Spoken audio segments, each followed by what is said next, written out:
Welcome to Falcons Drip, your go-to source for Falcons news and draft coverage. I'm Thon, founder and voice of Falcons Drip. As always, I'm joined today by Jeff and Ferg. We're going to break down the outside linebacker edge unit, talk about who's going to be there, the departure of a former player of ours. But before we kind of jump into that, I think we have another fun fact. Yes, we do. Ferg, lay it on us. So I think this fun fact is appropriate for today's topic.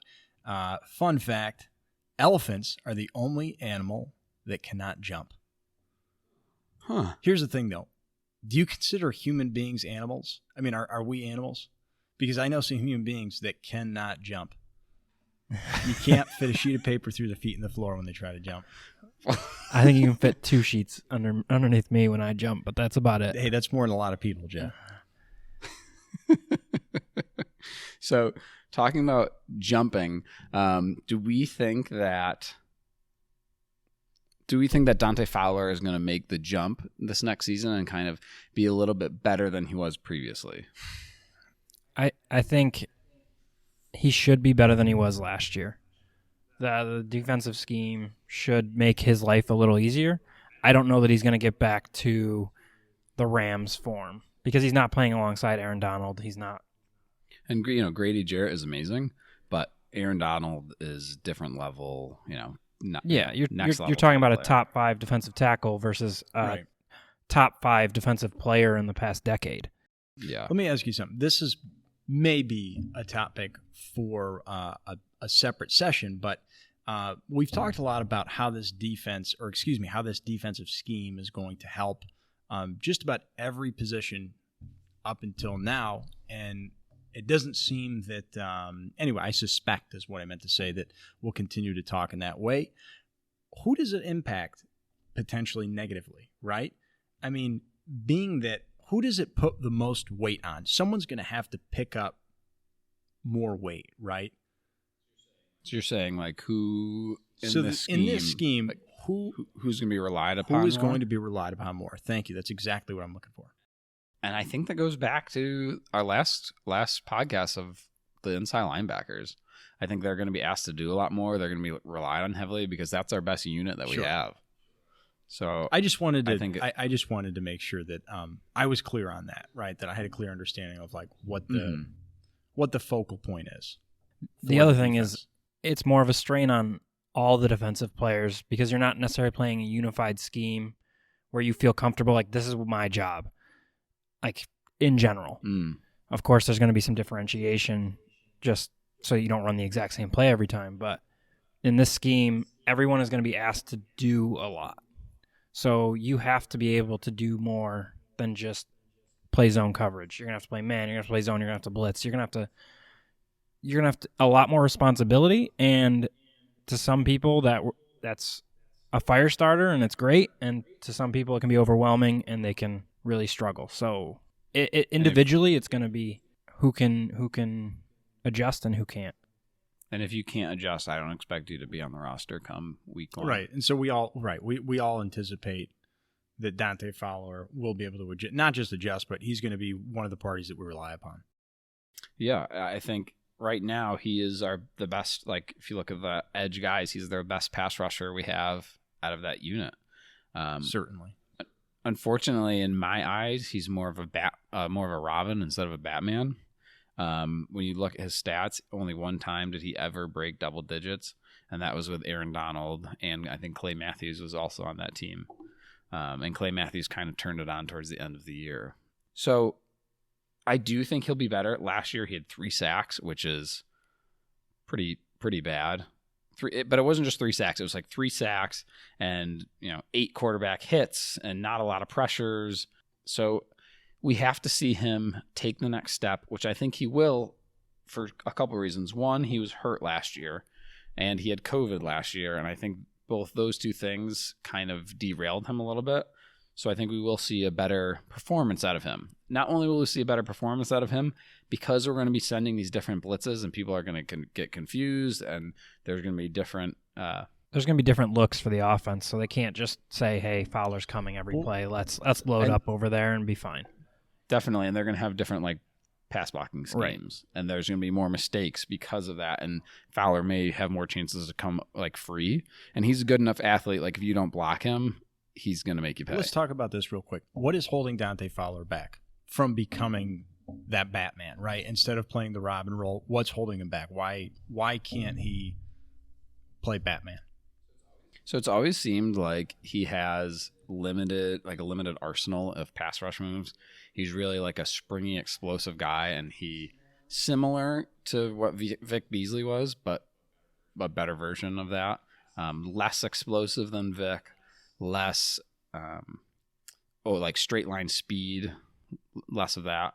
But, he's bigger, he's stronger, he's more willing to kind of stick his nose in there, and just, like I said, a limited arsenal. And I think it's difficult at this point in his career to say he's going to continue to build on that. He's been in the league now for a couple of years, and we haven't seen much improvement. But I think just getting some of his speed back, like I said, from COVID, from the leg injuries that he had in the past year, I think we will just see naturally him become more of that Batman, because last year I would say he wasn't even Alfred. Oh wow, gosh. Well, we had three sacks, and a couple of hurt. I think it was like you 14 said, hopefully hurries. we can just chalk that up to COVID, and it was just an odd year for everyone. And, a lot of guys, and we know this. A lot of guys, I think the most common reference you'll hear, they'll use gamer. They'll say, "Oh, that guy's a gamer," meaning like they pick up the energy from the crowd. They pick up the energy from, the momentum shifts in the game. It's one of those characteristics that's hard to measure or like put it on, a statistical spread, right, or spreadsheet, right? It's really hard to pick up on that kind of stuff. But maybe, I don't know, maybe you guys can elaborate a little bit, not elaborate, but speak on that a little bit more. Is he one of those guys? Is he a gamer? Is he someone that picks up on the momentum of the game? Like if he gets rolling. It's just so hard to say. Yeah. It's so hard to say because he never really got rolling like that, right. 11.5 sacks as your best year. The next best year is 8, but typically it's 4, 8, 3, 11.5. Obviously not in order, just kind of looking at it. That doesn't say to me like, all right, like when things get rolling, you get rolling. I agree. So I think he could possibly become that, maybe, but I don't know. I don't know if that's something you become. You know what I'm saying? Like I feel like that's something that is built into some guys. You just hope, because he's 26 this year, or 27 maybe, but you just hope that at 27, you're kind of coming into your peak now. And maybe because he went from the 11.5 year to 3, and that 3 was COVID/injury. So maybe that derailed him. And if he can just kind of get back on track, maybe we'll see him. If he gets 10 plus sacks this year, I'll be happy. Oh, wow. Okay. He won't be living up to his contract, but he did take a pay cut for this upcoming year with a more incentive-based deal. So maybe we'll see a little bit more out of him because of that. Maybe, but I don't think he's going to get to double digits. I think that would be fantastic. I think I'd be happy with 8. I mean, just to get up to a decent level because of, anything got to get above 3. You gotta. I mean, that was the lowest he had in his entire career as an NFL player was last year. But that being said, that was the worst defense he's ever played on. Right. He went from playing in Jacksonville when they had your Calais Campbells and Miles Jacks and Ngakwe. Outside of Jared, he didn't have much help. And then on the Rams, I mean, that defense is full of studs, including Aaron Donald, who, like you said, is a top 5 defensive player in the past decade. Yeah. So I don't want to have too high of expectations for Dante Fowler. Again, I see him more as a Robin, and I'm hoping that Dean Pease is the Batman, if that makes any sense. That's definitely the hope this year. I mean, clearly they didn't bring in anybody else to really save the day, so. Yeah, and we talked about this last week. The other outside linebacker, I believe, is going to end up being Michael Walker. But let's say it's not. Let's say the Falcons say, all right, we want Michael Walker to be more of an outside linebacker. We'll bring him in on different downs and for different roles. Who do you guys see being that other edge? Because we just had to let go of Barkevius Mingo. For those of you guys that don't know, he was accused of some awful things. Whether that's true or not, we're not here to say and determine. We just want to talk about how him being kicked off the team impacts Atlanta. Right. And these other players on the roster. Right. It's certainly, a tragedy, just the situation as a whole. But, right, just to kind of piggyback on what you said, all we're talking about is how it impacts the Atlanta Falcons. We're not taking any positions here because information is extremely limited, and we're not going to just guess. Mm-hmm. So when we talk about this other outside linebacker edge spot, who do you guys see as kind of being the next guy up? Well, it comes down to, I think right now it's going to be a battle between two guys. I think you'll see a lot of both of them. Definitely a healthy rotation between Steven Means and Jacob Tootie Mariner. We can just call him JTM. Yes. And he actually goes by that. So Steven means well, but he's a bad man. So Steven Means is also a Falcons drip follower, so shout out to Steven. Shout out Steven. We're looking forward to seeing you knock down some quarterbacks this year. And I agree with what you're saying, Jeff. It comes down to when you're looking at this roster as far as like a starter goes, I think it comes down to Means and JTM. And I think it'll be somewhat situational. I think you'll see Means maybe a little bit more in the pass coverage than JTM. Neither of them is a really a strong pass rusher, but Steven had a decent year last year. He had 3 sacks. I mean, he's been in the league like 6 years, but that was his best year yet. So, maybe he's getting comfortable, and maybe we'll see an uptick from him. Yeah. Who knows? He's kind of a guy, like we've seen him this year. We know what he's capable of. He's an awesome locker room guy. Everybody loves him. He was the Walter Payton Man of the Year finalist for Atlanta. And like I said, everybody loves him. And then JTM is more of like an up-and-coming kind of prospect where he's slowly kind of changed his body, slowly developed more and more, and has become better and better, not even year to year, but he's a young guy. He's a very young guy. He's only 24 years old. Steven Means is 30 years old. So we'll see. We may even see something. We may even see some rotation, right? And yeah, especially I would not be shocked. Especially early on. I wouldn't be surprised to see some rotation and then gradual solidification of those positions, or just according to each player's abilities and them finding their niche. And we've talked about that kind of like versatility too. Sure. I really think both these guys are pretty versatile.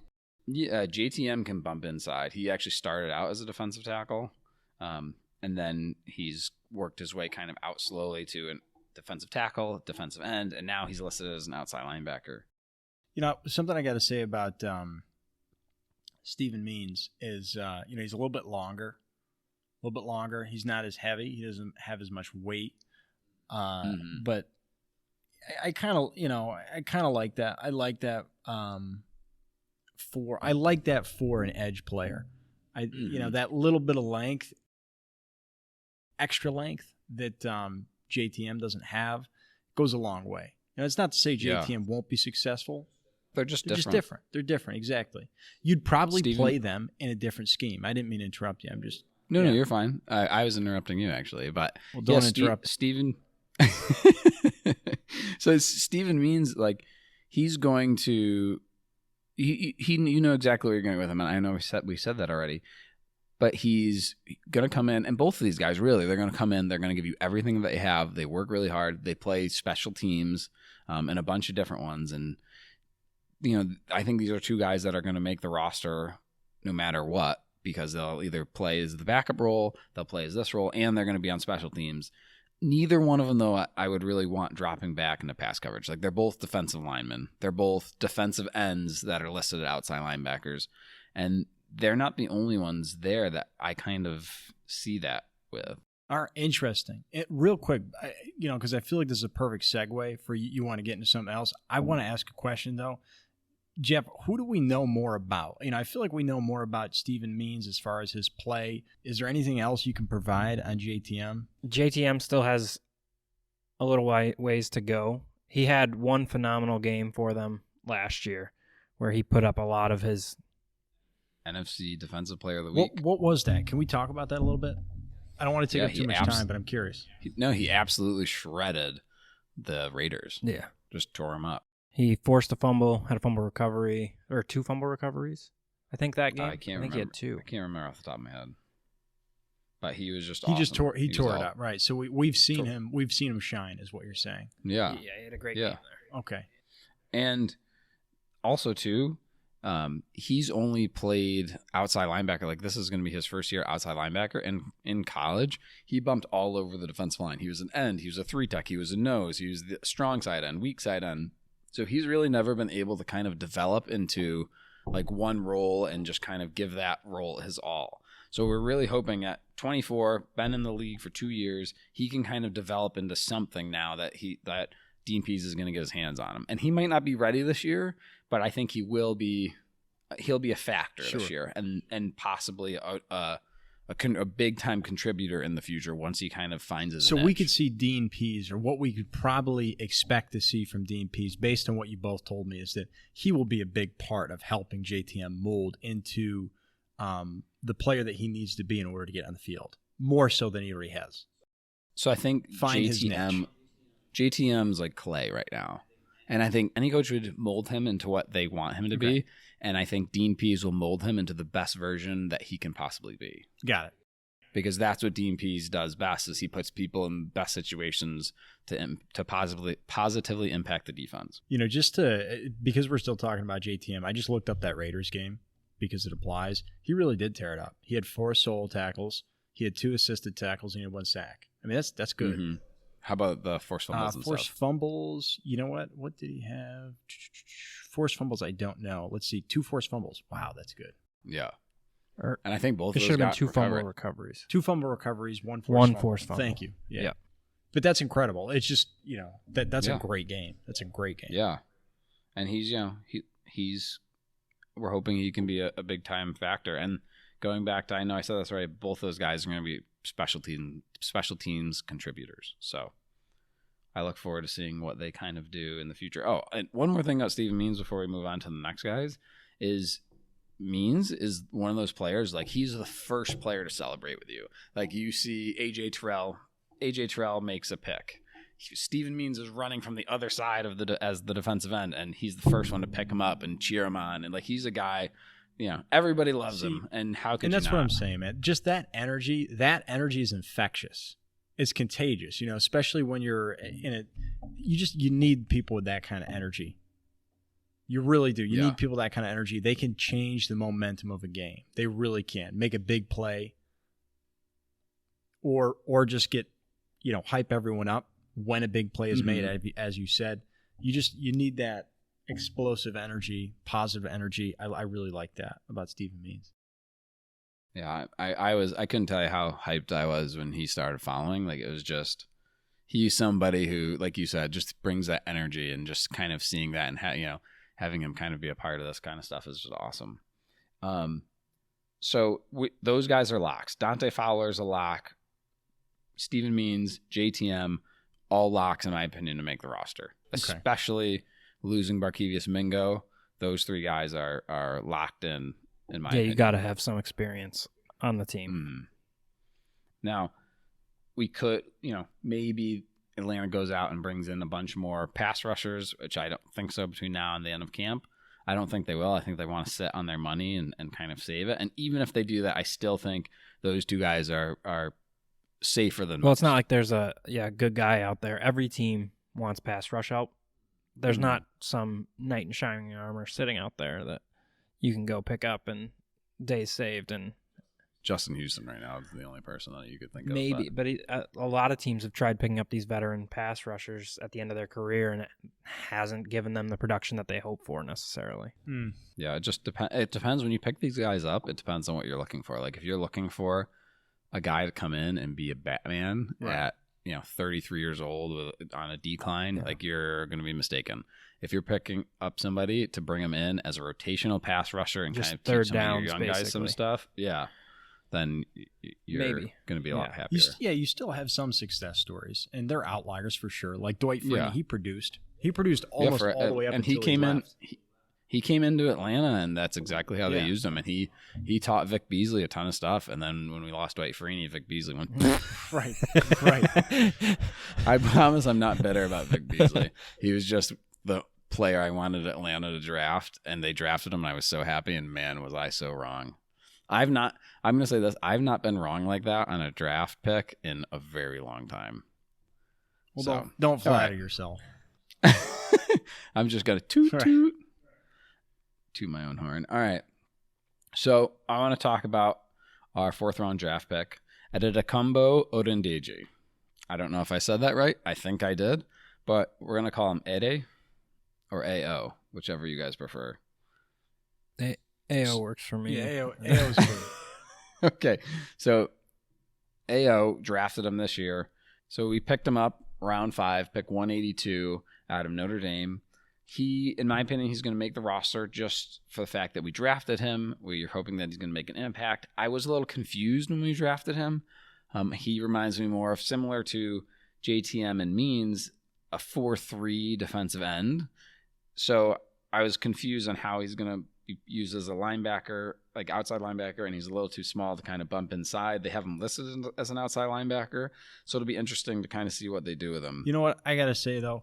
This is a guy, and we talked about this. This is a guy who continuously improved when he was at Notre Dame, year after year after year. Statistically, he improved every single year. He got bigger every single year. I think AO is kind of like, he's a workhorse. He's determined to do whatever he needs to do to get onto the field. He's one of those guys. I don't know him personally, but I get the impression that he's one of those individuals you could put him in almost any circumstance and he'd figure out a way to at least contribute. If you threw him in the woods with an axe, he'd figure out how to survive. He may not flourish, but he'd survive. Yeah, he'd get exactly. it done, like he's been doing. And every year he'd be better and better at surviving. Exactly. And I don't expect him to come in and make a huge impact this year. I do think down the road he will. I mean, obviously, he makes the team. As a draft pick, I think he does. I think it would be. Well, you don't draft a guy like him expecting here's anything the thing. week one. I agree.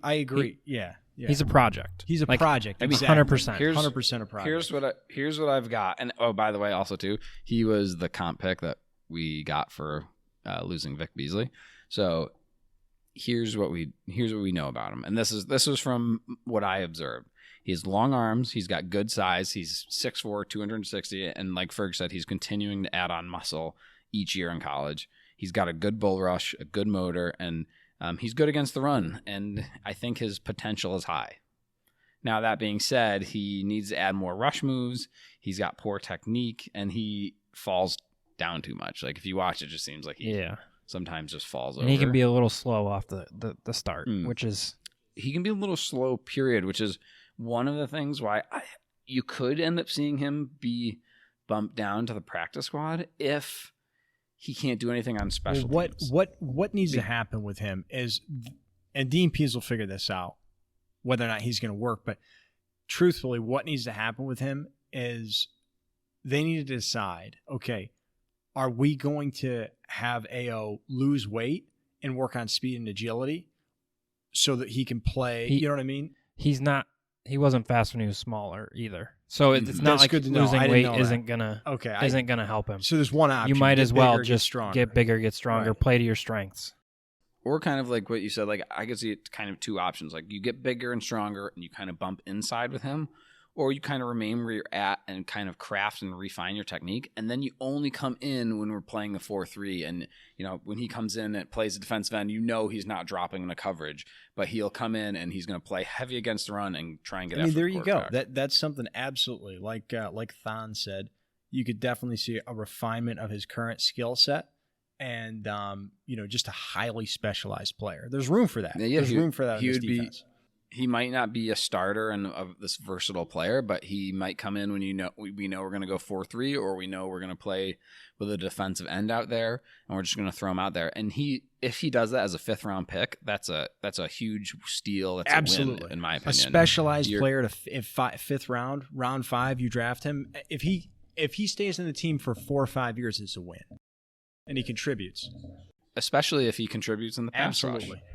Like, if you get a specialized pass rusher at that point in the draft and they come in, let's say he comes in on only 3rd downs and gets 8 sacks a year, I mean, that's fantastic. I mean it. I think this guy, and again, I don't know him. I don't really know what coaches have said about him, but he gives me the impression that he is just an absolute workhorse. And I mean that. I'm excited about AO. I'm very excited about AO. I want to see, I'm more excited about year 2 because I want to see the improvement.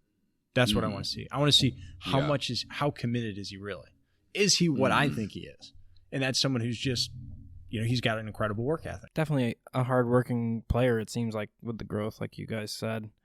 And hopefully he can continue to grow. Definitely the concerns with if he has to drop into pass coverage. I don't know that he's done that in college. So that could be a real concern, whether or not he can defend the pass to any sort of Thon said, credible degree. Like Thon said, I don't think that's where we're going to see him. I don't think we see him defending the pass. As the 4th edge guy right now, he's going to see playing time. The loss of Marquise Mingo puts everybody a step further into responsibility that they didn't necessarily have. AO, don't let me down. I think this guy can adapt. I do. I would love the to other see thing, which we haven't talked about, is Ted Manicino. I don't know if I think I'm saying that right. Is the Falcons' new outside linebackers coach? I mean, everybody loves this guy, and he's worked with a lot of great players and kind of developed some players too. So I think he has an opportunity to learn and grow and become what we want him to become. And Jared, he reminds me a lot of Jared Allen for the Vikings and Chiefs defensive lineman. There's no reason why AO can't be like that. Well, he doesn't have the same burst off the line.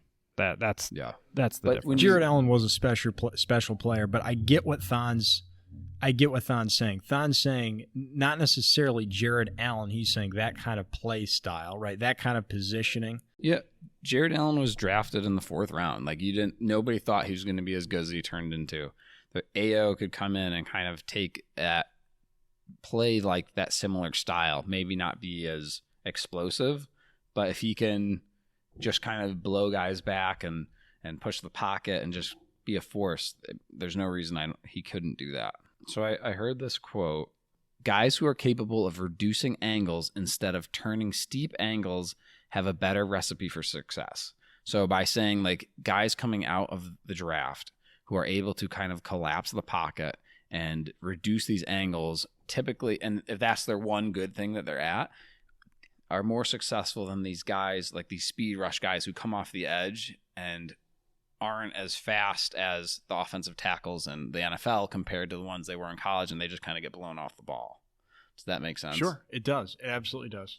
So according to that quote, and which I think you'll find true if you kind of go through and look at some of these guys, AO fits the bill for that. So just kind of going back to, we were talking about possible rotational guys, specialized guys. Someone who I also think is going to make the roster, who we brought in recently as possibly a pass rush specialist, is George Obinna. I really like what he brings to the table, just all overall pass rushing. He's explosive. He's similar to Juwan Green, where he played at a D1 AA school and dominated. Absolutely dominated there. I mean, the highlights look fantastic. He just blows it away. I mean, he has, outside of he probably has the most pass rush moves of anybody on the roster, but he has he has to make a big jump. Like, the level of competition is much different, so I don't know that they all work at the next level. Yeah. He's 6'3", 240. He has, like you said, he's got the pass rush moves. I could see him coming in on 3rd downs and making impact. Last year, he got picked up by the Browns, and then was hurt all last year, so we really didn't get to see what he's been doing. But he's been working this whole offseason and just kind of getting better, working on his craft, and he's going to possibly have an opportunity here in Atlanta to prove that. Yeah, the Browns have a deep pass rushing room, and Atlanta doesn't. So if there's a place to try and make it, it's here. And I think he can. And like we said, just as a specialty guy coming in, making an impact on third downs. And here's the thing that I don't know what his role would be on special teams, because I don't know how straight line fast he is. I know it's projected that he runs probably around a 4.6, which you can do like playing special teams in certain areas at 2.63, 240, running a 4.6. You can do that stuff. And he's the kind of guy, from what I've been told and just kind of what I've read about him, that he's similar, that he will do whatever it takes to win. He'll do whatever it takes to be on the field. He's a grinder. So I like him a lot. And I think if we keep 5 outside linebackers, I think it's going to be, like, on the roster, I think it's going to be him. And with the loss of Barkevious Mingo, I think that makes his chances even greater. Yeah, I really like what I see from him. I'm excited to see him in preseason and see if he can be effective. See what he really looks like against some real NFL talent. And everybody wants to talk about Sharif Miller, who I like that signing, but I was more excited when we signed him. I'm the same way. He just was so productive in college that the hope is he can translate it, especially after a year in the NFL. And he sat in a room with Myles Garrett, Olivier Vernon. Like, hopefully he learned some stuff there, and now he's adjusting to the talent level. And like we said, it's like what we're hoping with Juwan Green. Like, I'm really hoping he's able to make this step, because he dominated in college. Let me pull his stats up here quick. Obinna? Mm-hmm. He had 14 sacks his senior year in college, if that's what you were looking for. Yeah. And 20 tackles for loss, I think, total. And then he was second-team All-American for FCS. So really accomplished. Great job. Yeah, I mean, he did it. He played at that level to the best of anybody, better than anybody else. And we're just going to have to wait and see what kind of happens in the NFL, and if he can make the adjustments. And I don't see why he can't. And with his arsenal of pass rush moves, I don't see why he can't. Especially if he's a hard worker, like we've heard. Yeah. And I don't know how well he can drop back, but he has the agility and quickness to be able to play like outside linebacker and kind of drop into coverage when needed. I would want him going forward, similarly to, obviously you don't want to like put him on the same level, but similarly to like an Elvis Dumervil or to like Terrell Suggs, where they could like drop back a little bit, but really you want him going forward and getting after the quarterback. But those guys dropped every once in a while, and I could see him kind of playing that role, maybe even being Dante Fowler's backup. Well, I was going to ask, how long does it take for him to develop? No idea. We have no idea. No, so we don't have any. It's like I said, and I said this 3 times already, so you guys have to forgive me, but it's like Juwan Green. Like, we just don't know right? how long it could take them to adjust, and if they will. I think both of those guys, they have the talent and they have the work ethic too, and sometimes it just doesn't happen. How long do you think it takes for him to develop? When can we start expecting, or when do you think we'll start seeing him? I really think this year he could come in and be like the primary backup to Dante Fowler. Or even play opposite, maybe, on passing downs. Yeah, maybe. You're saying start? No. No, situational pass rusher. All right. So coming in and, you need 2 guys to get off the quarterback. We could see him be the next best guy on the roster at that. And that's how much opportunity there is for him, because like we said, Steven Means, JTM, AO, nobody's proven. Nobody's a proven pass rusher. So now, when we look at the rest of the roster, the only 2 outside linebackers listed are Kobe Jones and Sharif Miller, who we talked about. And Sharif Miller was a guy who was drafted in the 4th round for the Eagles and never really panned out for them, but they cut him after just 1 year. Yeah, so he's definitely a flyer because everyone saw something. I mean, the Eagles clearly saw something in him. Mm-hmm. They gave up on him after a year. Not sure why exactly, but... Well, the Eagles have a pretty good defensive line. Yeah. Yeah. Yeah, they do. They've got that. They're pretty deep. Yeah, exactly. So they may have just not, what they saw in him may have just not been enough for them to justify keeping him on the roster, right? Of course. I mean, that's, you know what I mean? The Eagles they got a pretty solid situation over there. So I think just when you look at what Sharif Miller is, he compared to Obena, is Miller is less refined and but more proven versus better talent. So when you look at Miller, he's got great burst.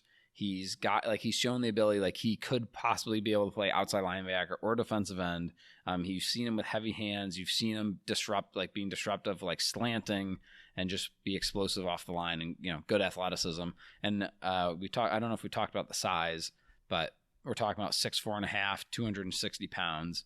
The problem so I haven't really seen him besides college because he didn't play a whole lot last year. I don't think he played at all besides preseason. But he's he's not active with his hands. Sometimes he stands up straight. He can kind of be predictable with his pass rush plan, if that makes sense. So like a lack of moves, and he's going to do the same thing, like try and bend the arc, and you know. I don't know if that makes sense. What I'm saying. Well, elaborate. So what do you mean when you say bend the arc? That was something that caught me. I wasn't going to interrupt you, but what do you mean by that, bend the arc? So like bending the arc is like trying to dip and rip like by the offensive tackle, like trying to bend the arc around the offensive tackle to get to the quarterback. So he kind of does like the same thing over and over and over without a lot. So you're saying reduce the distance between him and the quarterback. Well, let me just, for everyone that's listening, like I am not totally clear, and we may have other people not totally clear on this.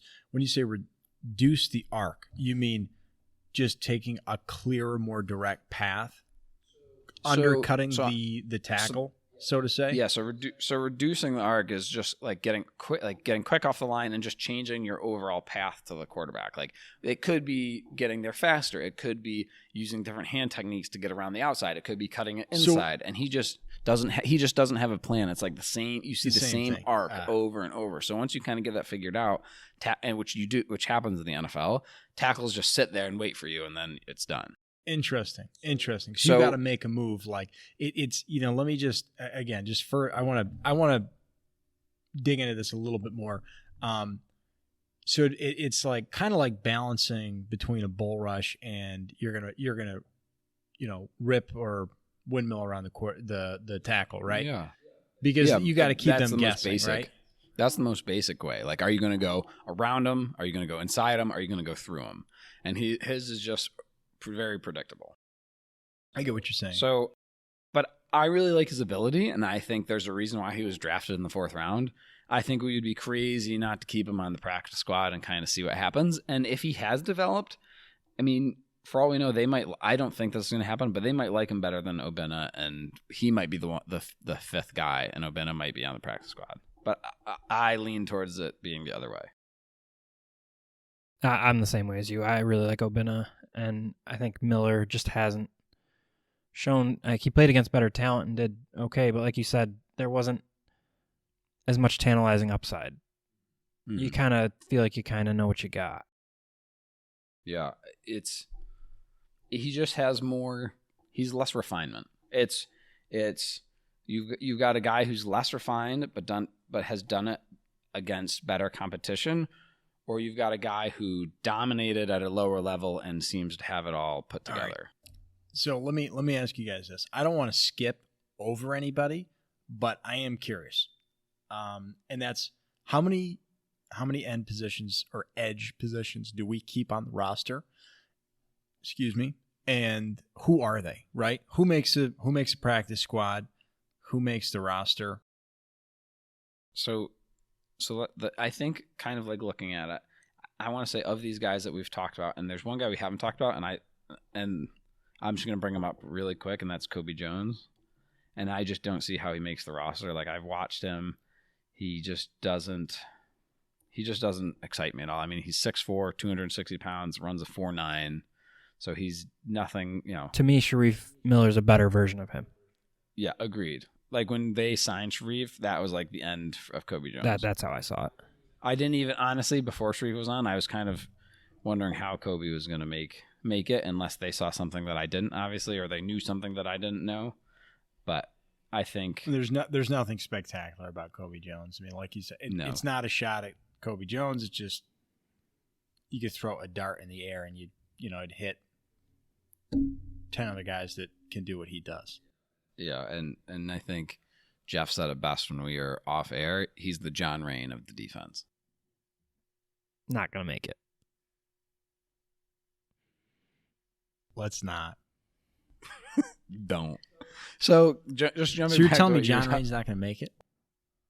If I were to put money on it, I would say absolutely not. But I hope he's not listening. Poor John. Let's jump into the outside linebacker, the outside linebacker edge, just the final roster, what we could see. And I really see Dante Fowler being the number one guy here with Means, JTM, AO, and Obena, I think, all making the roster and fighting and all getting playing time in different positions, like different situations, if that makes any sense. Yeah, like we said, I think Means and JTM are going to be rotational, like keep them fresh. They do similar things. They're both more run stoppers than pass rushers, but they're solid players.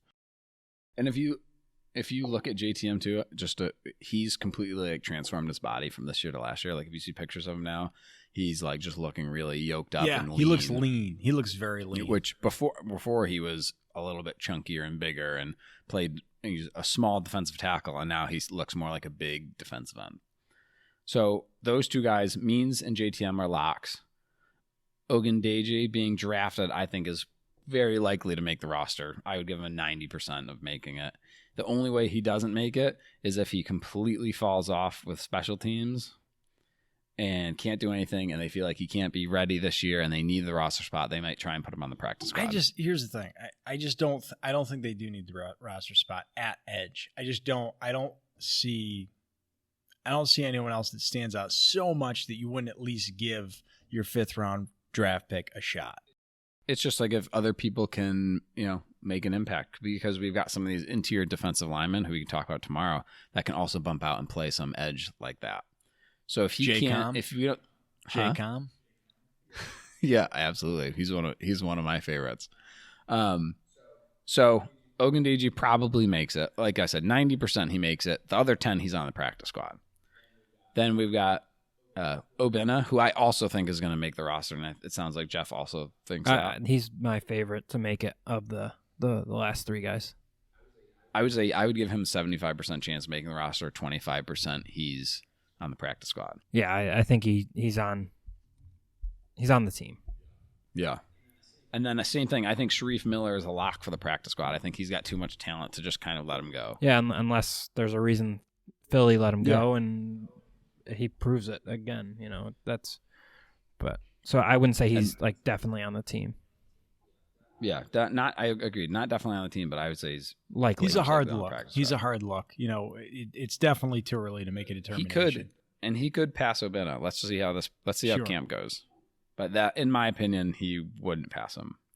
And then we got Kobe Jones, who's one of Ferg's favorite guys. Listen, I did not call Kobe Jones the John Rain of the defense. You did. No, that was Jeff. Jeff did say that. I did not say that. Jeff, you were harping on John Rain the other day. No. That wasn't me. Thon, please. Get him in line. Just really quick before we kind of end, because we are starting to run out of time. What kind of production do you guys expect out of this group? I think, like I said, I'm hopeful Fowler gets back to an 8-sack season. JTM, Steven Means, maybe combined they can get 7 or 8. That would be a good year out of them. I don't think combined they're going to go too much higher than that. And then if Obena can come in, maybe get 3, 4, that would be great. AO, I don't see.